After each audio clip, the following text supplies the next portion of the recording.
नमस्कार, खबरें अब तक में आपका स्वागत है। मैं हूं आपके साथ पवन शर्मा। आज हम आपके लिए लाए हैं देश और राजधानी की वो अहम खबरें जो सीधे आपके जीवन और राजनीति से जुड़ी हैं। आज हम बात करेंगे अयोध्या में राम मंदिर का नया झंडा फहराया गया। अखिलेश यादव राम मंदिर का दर्शन करने कब जाएंगे? दिल्ली के नगर निगम के 12 वार्डों में उपचुनाव हो रहे हैं और देश भर के कर्मचारियों के लिए नई राहत भरी खबर आई है। इन सभी मुद्दों पर विस्तार से होगी चर्चा, लेकिन इससे पहले ये नजर डालते हैं इस वक्त की हेडलाइंस पर। रेयर अर्थ मैनेजमेंट विनिर्माण को बढ़ावा देगा भारत। कैबिनेट बैठक में हुए 4 बड़े फैसले। मुंबई आतंकवादी हमले में मारे गए लोगों को राहुल ने किया याद, अर्पित की श्रद्धांजलि। मोहाली में पुलिस और बदमाशों के बीच मुठभेड़, लॉरेंस गैंग के 4 शूटर गिरफ्तार। राजधानी में प्रदूषण का कहर जारी, बहुत खराब श्रेणी में पहुंचा AQI। दिल्ली बम विलास केस, गिरफ्तार 7वें आरोपी को 7 दिन की NIA कस्टडी में भेजा गया। पाक के पूर्व PM इमरान खान की सेहत को लेकर फैली अफवाह, जेल के बाहर धरने पर बैठी बहनें। नोएडा में महिला BLO ने दिया इस्तीफा, सोशल मीडिया पर हुआ त्याग पत्र वायरल। मणिपुर में सुरक्षा बलों को बड़ी कामयाबी, भारी मात्रा में हथियार बरामद। सोने चांदी के भाव में नहीं थम रही तेजी, 1,25,835 रुपए प्रति 10 ग्राम पहुंचा गोल्ड। शेयर बाजार में बंपर उछाल, सेंसेक्स 1022 अंक कुचला, निफ्टी 26,200 के पार। तो चलिए खबरों का सिलसिला शुरू करते हैं और बात करते हैं अपने पहले खास मुद्दे के बारे में। आज हम आपको लेकर चलते हैं अयोध्या के उस नई दुनिया में जो सिर्फ पवित्र नहीं बल्कि प्रगतिशील भी बन गई है। 25 नवंबर 2025 को प्रधानमंत्री नरेंद्र मोदी ने राम मंदिर में ध्वजारोहण किया। एक ऐतिहासिक पल जो सिर्फ एक धार्मिक आयोजन नहीं बल्कि भारत के सांस्कृतिक और पर्यटन परिदृश्य में नया अध्याय खोलता है। आपको ये जानकर हैरानी होगी कि ये दिन विवाह पंचमी के रूप में भी मनाया जाता है, यानी वही दिन जब त्रेता युग में भगवान राम और माता सीता का विवाह हुआ था।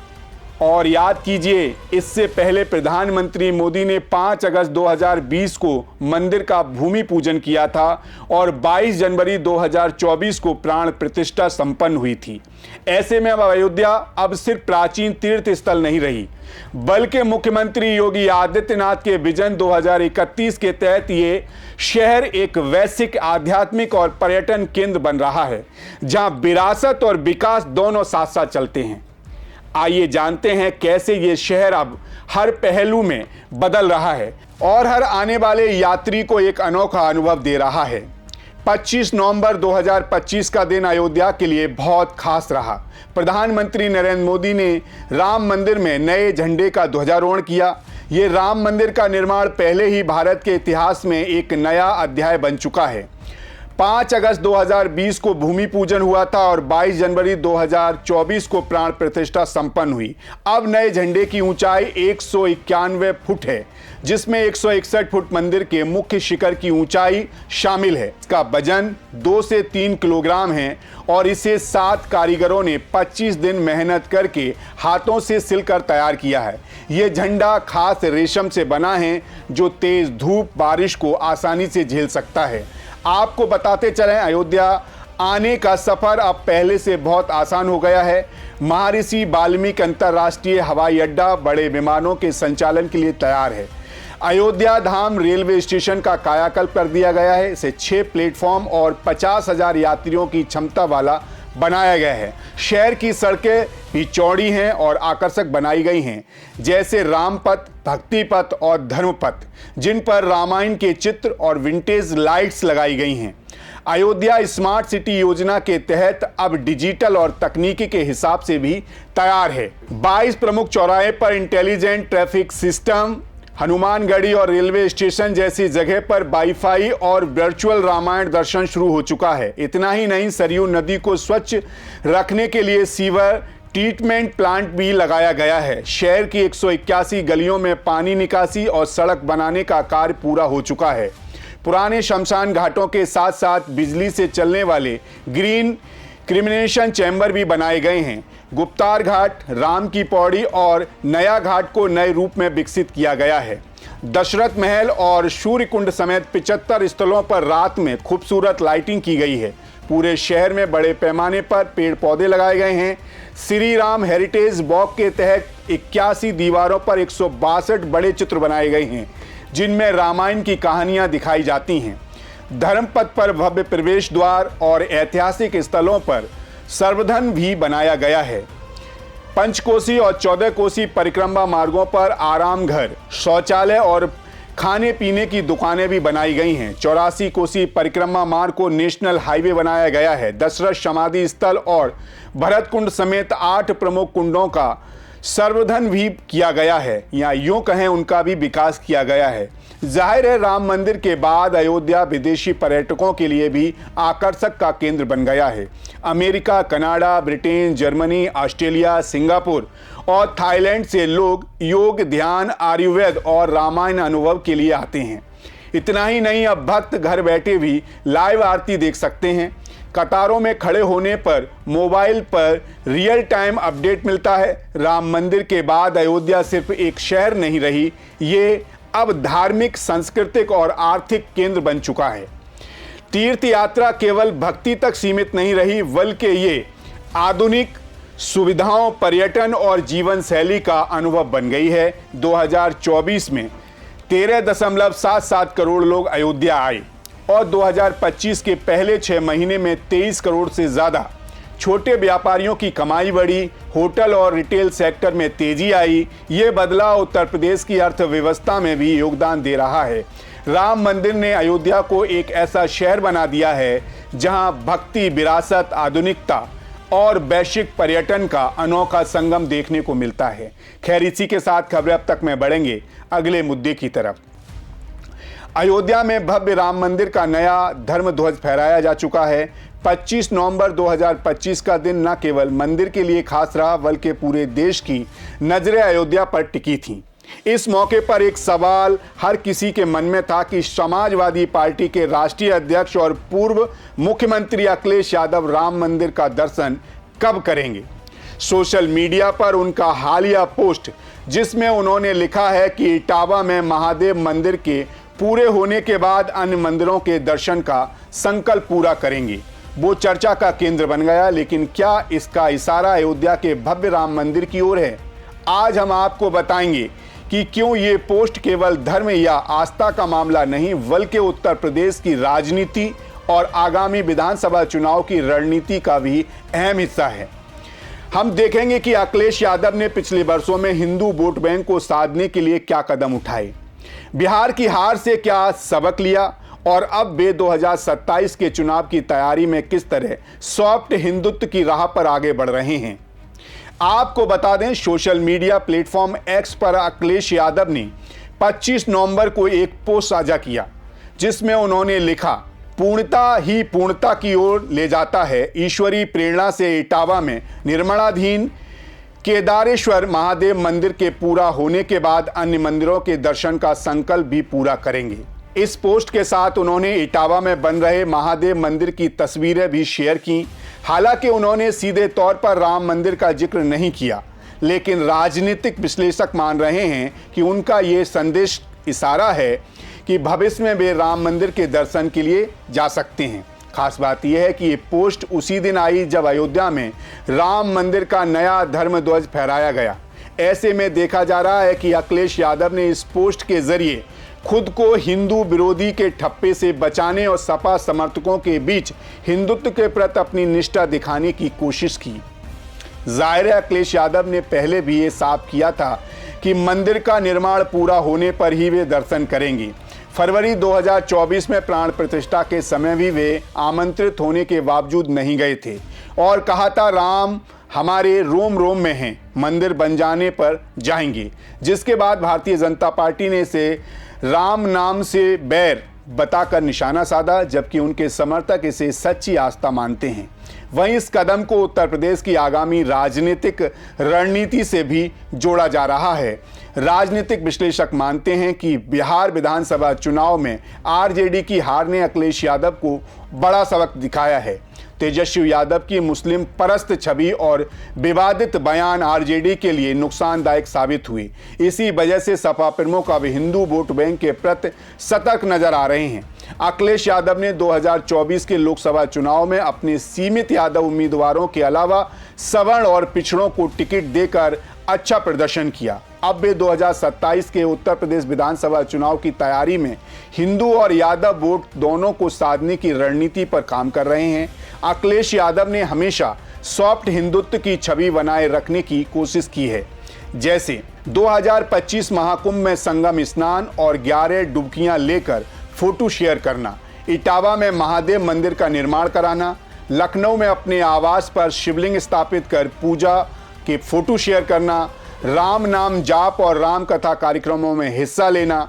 इन सभी कदमों के पीछे का कारण मुस्लिम यादव वोट बैंक के बीच संतुलन बनाए रखते हुए हिंदू वोट को भी आकर्षित करना है। ऐसे में साफ है कि अयोध्या का भव्य राम मंदिर केवल धार्मिक महत्व ही नहीं रखता, बल्कि उत्तर प्रदेश की राजनीति और हिंदू वोट बैंक के समीकरण में भी अहम भूमिका निभा रहा है।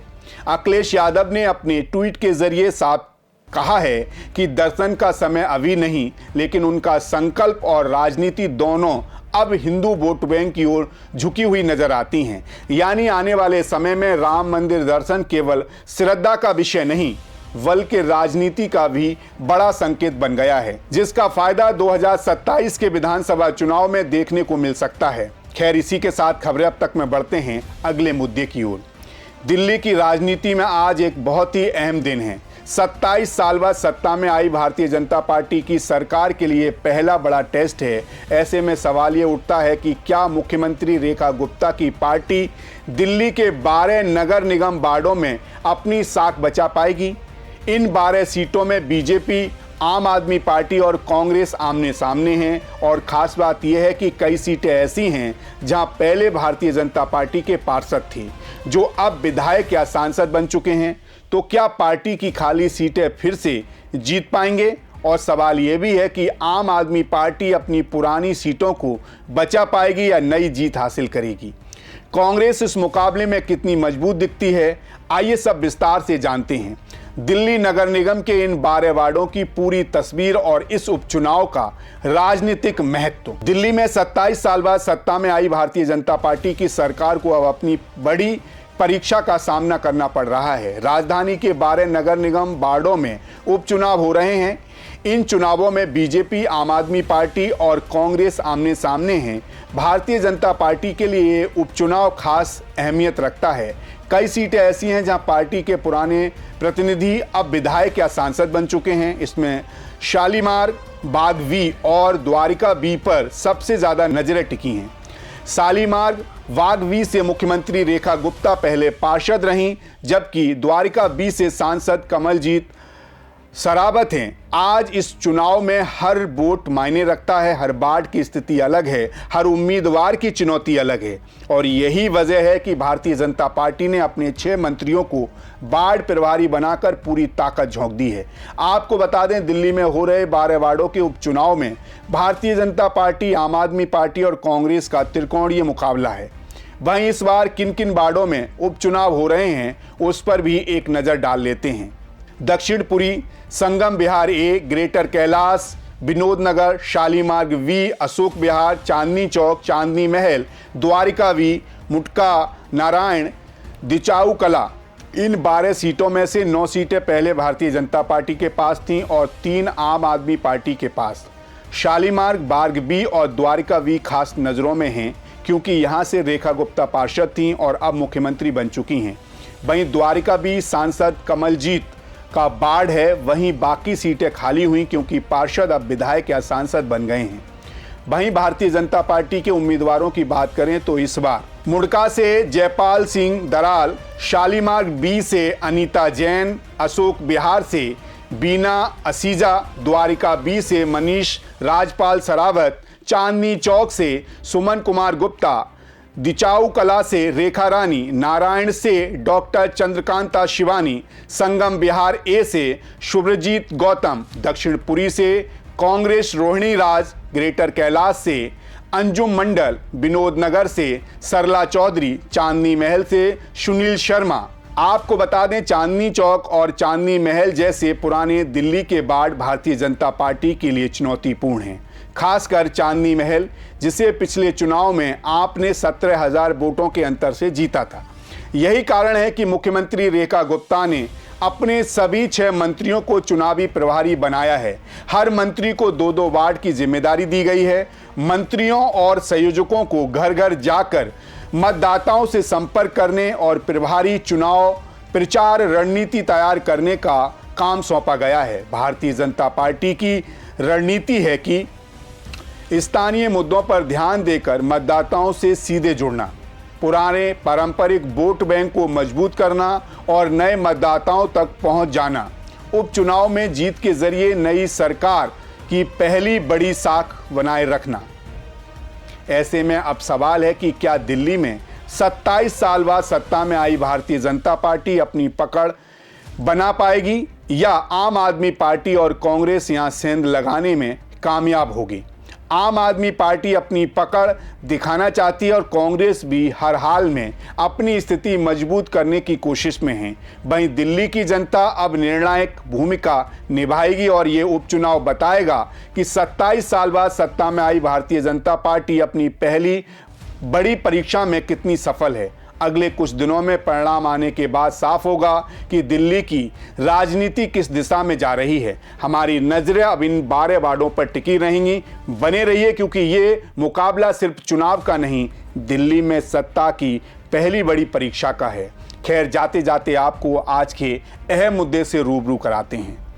आज आपके लिए एक बड़ी और राहत भरी खबर है। जी हां, केंद्र सरकार ने नए लेबर कोड यानी कि श्रम कानून लागू कर दिए हैं। अब नियोक्ता किसी भी कर्मचारी को न्यूनतम मजदूरी से कम वेतन पर काम नहीं करा पाएगा। और सबसे बड़ी बात यह है कि अब हर कर्मचारी की सैलरी में पारदर्शिता और सुरक्षा सुनिश्चित की जाएगी। आपको बता दें, सरकार ने अब राष्ट्रीय स्तर पर न्यूनतम वेतन तय किया है, जिससे फ्लोर वेज कहा जाता है। ये तय करता है कि भारत का कोई भी राज्य इस सीमा से कम मजदूरी नहीं दे सकता। इसका मतलब साफ है कि कश्मीर से कन्याकुमारी तक हर कर्मचारी को सम्मानजनक वेतन मिलेगा। सरकार ने मजदूरी तय करते समय सिर्फ खाने पीने का खर्च नहीं देखा, उसमें परिवार का खर्च, बच्चों की पढ़ाई, मेडिकल, बिजली, ईंधन और बुढ़ापे की सुरक्षा सब शामिल हैं। न्यूनतम वेतन हर कर्मचारी के लिए एक जैसा नहीं होगा। ऐसे में कंपनियों के लिए अब पुराने ढर्रे पर चलना मुश्किल हो जाएगा। डिजिटल पेमेंट और पारदर्शिता अनिवार्य कर दी गई है। अगर कोई कंपनी न्यूनतम वेतन से कम देती है तो भारी जुर्माना या जेल का सामना करना पड़ सकता है। कर्मचारी सीधे लेबर कोर्ट में शिकायत कर सकते हैं और कानून उनके साथ है। अब कर्मचारियों को सिर्फ 5 साल की नौकरी पूरी होने के बाद नहीं, बल्कि 1 साल की नौकरी के बाद भी ग्रेच्युटी का अधिकार मिलेगा। महिला कर्मचारियों को नाइट शिफ्ट और सभी सेक्टर्स में काम करने का अधिकार मिलेगा। जाहिर है, ये नए लेबर कानून देश में नौकरी करने वालों के लिए एक बड़ा सुरक्षा जाल है। अब कोई भी नियोक्ता मनमानी नहीं कर पाएगा और हर कर्मचारी को उसके हक का सम्मान मिलेगा। लेकिन सवाल ये उठता है कि क्या कंपनियां इन नए नियमों का पालन करेंगी और कितनी तेजी से ये बदलाव जमीन पर दिखेंगे, ये तो समय बताएगा। लेकिन इतना तय है कि नौकरी करने वालों के लिए ये बदलाव आज तक का सबसे बड़ा कदम है। तो आज हमने देखा कि अयोध्या सिर्फ भक्ति का केंद्र नहीं, बल्कि आधुनिक सुविधाओं और वैश्विक पर्यटन का भी आकर्षक शहर बन चुका है। वहीं दिल्ली में 12 नगर निगम वार्डों के उपचुनाव ने भारतीय जनता पार्टी और आप कांग्रेस के बीच सत्ता के नए समीकरणों को सामने ला दिया है। तो ये भी आज की बड़ी खबर है। बने रहिए हमारे साथ, क्योंकि हम लाते रहेंगे आपके लिए देश दुनिया की हर अहम खबर पूरी सटीक जानकारी के साथ। देखते रहिए सी न्यूज़ भारत, हर खबर आपके साथ, आपके हाथ। नमस्कार।